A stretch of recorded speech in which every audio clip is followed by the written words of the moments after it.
पीले दांत वाली बहू। रंजना कभी ब्रश नहीं करती थी। उसे कितनी बार उसके माँ बाप ने डांटा, लेकिन उसका कोई असर उस पर होता ही नहीं था, जिस कारण से उसके दांत पीले पीले हो जाते हैं। शादी के बाद। अरे बहू, वैसे तो तुझ में कोई कमी नहीं है, पर तेरे दांत इतने पीले कैसे हैं बेटा? कैसे मतलब? कोई सर्जरी थोड़ी ना कराइए। वो तो क्या नाम, मैं ब्रश नहीं करती थी तो पीले हो गए। अब क्या करूं? आप कहें तो लाल करवा लूं या फिर काले? यार ये क्या है, क्यों माँ से लड़ रही हो? लड़ रही हूँ? अरे मैं लड़ रही हूँ या ये बोल रही है कि दांत पीले हैं, पीले। अरे तपस्या थोड़ी ना की है इन्हें पीले करने के लिए। बकायदा ब्रश नहीं किया है 20 साल तक, तब जाकर। छी, कैसी बात कर रही हो? ये उस वक्त तो पीले नहीं थे जब हम लोग तुम्हें देखने आए थे। अरे तब साफ करवा लिया होगा डेंटिस्ट के पास जाकर। अब देखो कैसे पीले पीले लग रहे हैं। रंजना सास की तरफ गुस्से से देखती है। फिर शुरू हो गई पीले पीले पीले। अरे पीले तो तब भी थे जब मेरे हाथ का रसगुल्ला उड़ा उड़ा कर खा रही थी और बोल रही थी, लड़की नहीं गुणों का खजाना दे रहे भाई साहब आप। खैर, अब वो लोग करते भी तो क्या करते, पीले दांत वाली बहू पल्ले पड़ी थी तो झेलना तो था ही। एक दिन कीर्तन में रंजना गाना गा रही थी। अरे कमला बहन, माँ का द्वार है, यहाँ तो सब शुद्ध होकर आते हैं, फिर अपनी बहू को ब्रश भी नहीं करवाती तुम। दूर से पीले पीले दांत भक्ति में बाधा उत्पन्न कर रहे हैं। अरे कोई 2 साल के बच्चे थोड़ी ना लेकर आई हूँ मैं बहू बनाकर। अच्छी खासी लड़की है, अरे कैसे करवाऊं ब्रश? ये तो उसे खुद करना चाहिए ना। अब माँ बाप तो इसके जैसे तैसे निपटा दिए, ये नहीं सोचा कि सास कैसे संभालेगी। सास बहू को लेकर घर आ जाती है, लेकिन सोच लेती है कि अब इसे लेकर कहीं नहीं जाएगी। अगले रोज बहू कहती है, अरे क्या हो गया, मंदिर नहीं जाना क्या?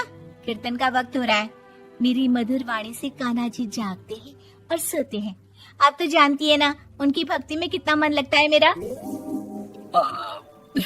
वो क्या है ना, तबीयत ठीक नहीं लग रही है मेरी, आराम करूंगी मैं। तबीयत ठीक नहीं लग रही? अभी तो मिथुन के गाने पर नाच रही थी आप, और अब बोल रही है कि तबीयत ठीक नहीं लग रही। अरे भक्ति में मन लगा लो सासू माँ, ऊपर जाना है, क्या मुंह दिखाओगी आप? हाँ? सास को बहू की बात पर गुस्सा आ जाता है। मैं क्या मुंह दिखाऊंगी, इसकी चिंता तो ना कर, समझी? अपने मुंह की चिंता कर, जो ये पीले पीले दांत लेकर हर जगह पहुंच जाती है। पता है लोग कितना मजाक बनाते हैं। ना जी ना, मैं नहीं जाना कहीं तेरे साथ। तो ये बात है। कोई ना, मत जाओ, मैं अपने कमरे में ही बैठकर भक्ति कर लूंगी। ऊपर वाला दांत थोड़ी ना देखता है, मन देखता है, भावना देखता है। और अरे बस बस, तू सब कुछ दिखा, बस ये सफेद चमकदार दांत ना दिखाना किसी को, है? जा यहाँ से। बहू को सास की बात का कोई फर्क नहीं पड़ता, वो तो जैसी थी वैसी ही रह जाती है। सुबह नहाकर किचन में खाना बनाना, फिर खाना खाना, कीर्तन भजन करना और सो जाना। एक दिन, माँ जी मैं सहेली के घर जा रही हूँ, शाम को लेट आऊंगी। हाँ हाँ तो जाना, मैंने कौन सा तेरी आरती करनी है घर पर बैठकर। रंजना सहेली के घर जाती है, जहाँ वो पार्टी में जाने की तैयारी कर रही होती है। अरे शिखा, कहाँ जाने की तैयारी कर रही है? मैं गलत वक्त पर आ गई क्या? अरे नहीं यार, उल्टा सही वक्त पर आ गया। मैंने ये साड़ी और ज्वेलरी निकाली है यार, शाम को इनके ऑफिस की एक पार्टी में जाना है। बताना कैसा लग रहा है ये सब? नहीं यार, इस ड्रेस के साथ तो वो वाली ज्वेलरी अच्छी लगेगी। हाँ हाँ सही बोल रही है, मैंने ध्यान ही नहीं दिया। वैसे तो हमेशा से मस्त फैशन सेंस रखती है। तो बड़ा जाती होगी ना पति के साथ पार्टी में। रंजना कुछ नहीं बोलती, बस सोचती है कि यार काश ये बात सही हो जाती, पर मैं क्यों नहीं जाती पार्टी में? क्या इन लोगों की कोई पार्टी होती नहीं होगी? रंजना घर आती है और रात में पति से सवाल करती है, एक बात बताइए, आप मुझे किसी पार्टी में क्यों नहीं ले जाते? क्या आपके यहाँ ऑफिस में पार्टी नहीं होती? पति बेचारा क्या कहता कि दांत पीले हैं तुम्हारे इसलिए। अरे कोई पार्टी होती नहीं हम लोगों के ऑफिस में, तो कहाँ से लेकर जाऊं? और मार्केट, मॉल, कहीं वीकेंड घूमना, कहीं तो। अरे यार सारे हफ्ते में एक छुट्टी मिलती है, तो सोचता हूँ कि आराम ही कर लूं। क्यों? रंजना मन मार के रह जाती है। पहले कभी सास के साथ मंदिर जाया करती थी, लेकिन वो भी सास ने ले जाना बंद कर दिया। घर बैठी बैठी रंजना बोर हो जाती है। तभी उसे आइडिया आता है और वो मायके जाने का सोचती है। सासू माँ, 2 दिनों के लिए मम्मी के घर जा रही हूँ। अच्छा ठीक है, आराम से जा।